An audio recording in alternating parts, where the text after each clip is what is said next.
getting cooler. Yeah, it's getting cooler. I can say, oh, I don't want to stay there. There's some people on here already.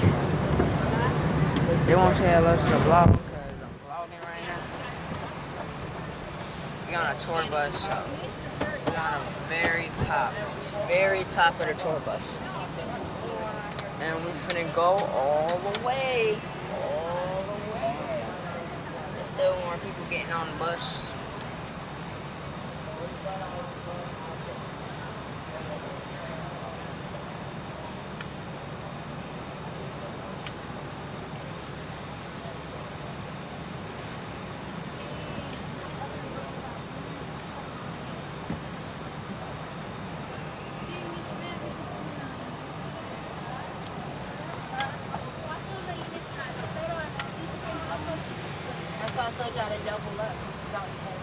Double up. Real full time. I ain't telling no lies. I just learned. Alright, I'm gonna see y'all when I get, like, when we start moving. We ain't moving yet, and we ain't gonna start moving soon. So, yeah. And there go the horse. There go an airplane up there. I don't know if y'all see it, but it's like right up there somewhere. Anyways, I think we're gonna start moving a little later. But like I said, I'm gonna continue the vlog when they start moving, but they're not moving right now, so see y'all then. Alright, I'm back. The bus does not start moving yet. It's gonna take like mad minutes. That's okay, but horses in the back. Okay. They really got the horses in the bag. Like what? Okay. Like. Okay. Alright. I'm really gonna respond back when it's so hot up here. Like, that sun is like right on us. Like, I'm gonna respond back when we start. If I can go to DMV Monday, I can go to DMV Monday tonight. Okay, hello guys. everyone, welcome aboard the big bus. My name is Jocelyn. I'm your tour guide today. We've got David downstairs doing the real hard work, getting this bus down some of the smallest streets in Philadelphia. So please make sure to thank him on your way out. Just a couple of safety instructions before we get too far from our stop number 1. Please no running along the bus while the bus is in motion. If you would like to go downstairs at any point, that's okay. Just give me a little wave and I'll help you get down the stairs safely. We have buses running 9 to 5:30 p.m. all day today, every 25 minutes. So if you would like to jump off at any point, just mark 25 minutes and there will be another bus to come grab you. We cannot directly access our stops 9 or 10 at the moment. That's the Rodin Museum and the Barnes Foundation. Since there's a little bit of a blockage on the Benjamin Franklin Parkway, so if you would like to access stops 9 or 10, please just jump off at stop 8, and it's only about a block away. Pause real quick, because on our left-hand side, in this large square glass enclosure, we're passing the Liberty Bell here at Independence National Historic Park. The Liberty Bell gained its iconic crack the very first time it was rung. Unfortunately, the bell itself, the metal was too brittle, and the bell cracked right up the side. On the right-hand side, directly across the street, is Independence Hall. This is where the Declaration of Independence was signed. And you do need tickets to visit either of these 2 attractions. I usually recommend coming a little bit earlier in the day, as you will avoid lines and it'll be a little bit cooler.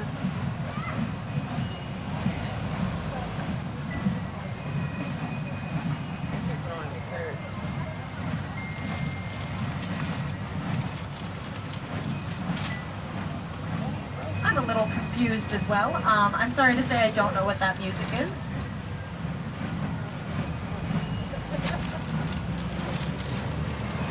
Our last safety instruction though, because we are a double-decker bus, we do interact with quite a few low-hanging branches. Please watch out for those low-hanging branches. I got the van over there.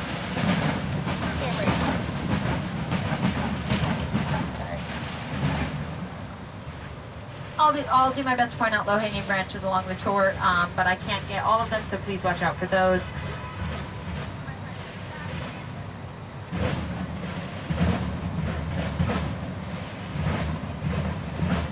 We're parked on our right-hand side by the National American Jewish History Museum. commemorating Jewish American history throughout the colonization of the United States. I really appreciate the way this museum is set up. It begins on the top floor in colonial times, and each floor works its way down through a different era of Jewish American history. On our right-hand side, we're passing the Congregation Mikveh Israel, the nation's longest-running Jewish congregation, founded in 1740. William Penn founded the city of Philadelphia in 1682. He was not born in the United States. He was born in England, into the English Anglican Church. But around age 22, he completely divided himself from the church and joined another church known as Quakerism. William Penn was persecuted quite a few times for preaching his religious beliefs on the streets of England. And this persecution drove William Penn to want to found a place where people would be able to stand side by side and freely worship different religions as brothers. So he came here to the United States and founded the city of Philadelphia. On our right-hand side, we're approaching the largest coin operating plant in the United States, the Philadelphia United States Mint. When this plant originally opened, it was able to produce upwards of 1.8 million coins per year, but today it produces around 1.8 million coins per hour, so it's quite the transformation. It's also responsible for producing a large portion of the nation's Purple Hearts and Gold Stars for our military. You can take guided tours here at the U.S. Mint free of charge, Monday through Saturday, 8 to 5 p.m. at any time. We're currently heading down Race Street. Race Street was previously known as Sassafras Street in the original design of Philadelphia, but it was later changed to Race Street. All of the east-west running streets in Philadelphia are named after trees because the Quakers did not believe in naming things after people. Whereas all of the north-south streets are numbered, creating a grid system, one of the first grid systems implemented into a city in the United States. Race Street got its nickname from the bad boys of colonial times who like to come down here and illegally race their horses on the weekends. And I'm not sure about you guys, but when I'm illegally racing my horses on the weekends, I don't really like people to know about it. So instead of yammering on about those big old horse races down on Sassafras, they would just casually give their friend a little nudge nudge and a wink wink and say, hey, meet me down on Race Street. Smart. I was actually shopping with my friend at one point here in the city, and we went to an antique store, and we ended up finding this really cool antique map of the city of Philadelphia. It was from, the map itself dated between around 1753 and 1768. And you can actually see the turnover of the name itself happening on the map. It would be Sassafras Street, and then it had like Race Street in parentheses, which was a really cool little piece of history. We have an indication of the original Sassafras Street sign coming up on the right-hand street corner. We might not get to it quite yet, but that's okay.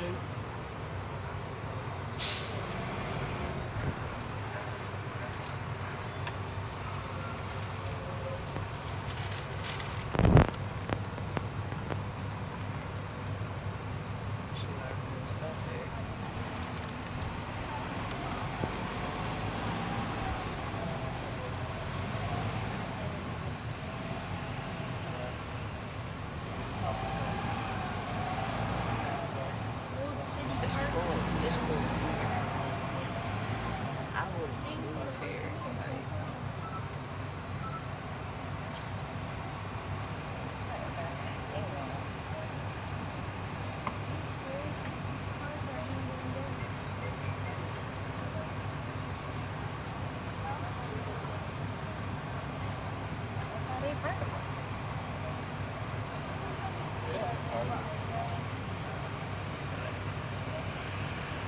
Once again, the original Sassafras Street sign on the right-hand side, directly above the sign for the dry cleaners. And directly across the street from that is the original Sassafras Street Market.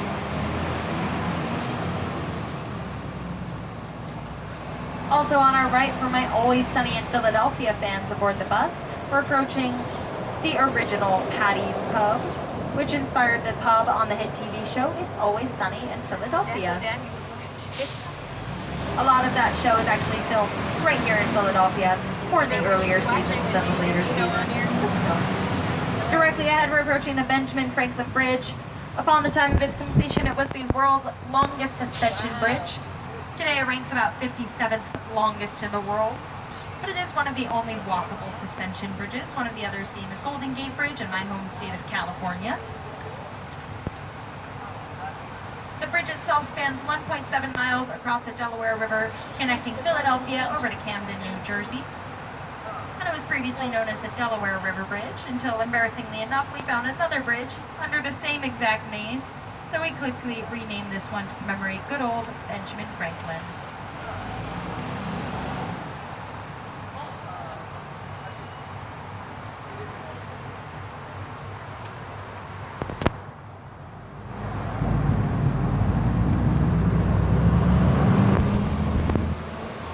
On the left-hand side, we're approaching Fireman's Hall, a museum dedicated to commemorating various firefighting techniques implemented throughout the United States, all the way back to colonial times.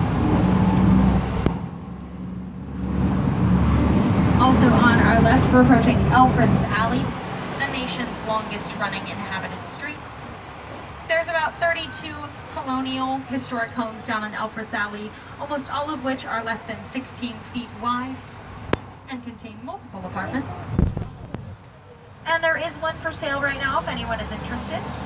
Just listed down there at a low, low price of $1 million.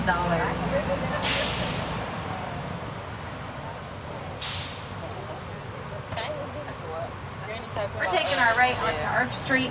As we do, we're passing Grossman Furniture on our left-hand side. The storeroom above the sign for Grossman Furniture was previously Edgar Allan Poe's apartment. Alright, I'm here. done. I'm gonna take some pictures. But, that was the Now tour. we're coming up to our stop number 2 at the Betsy Ross House.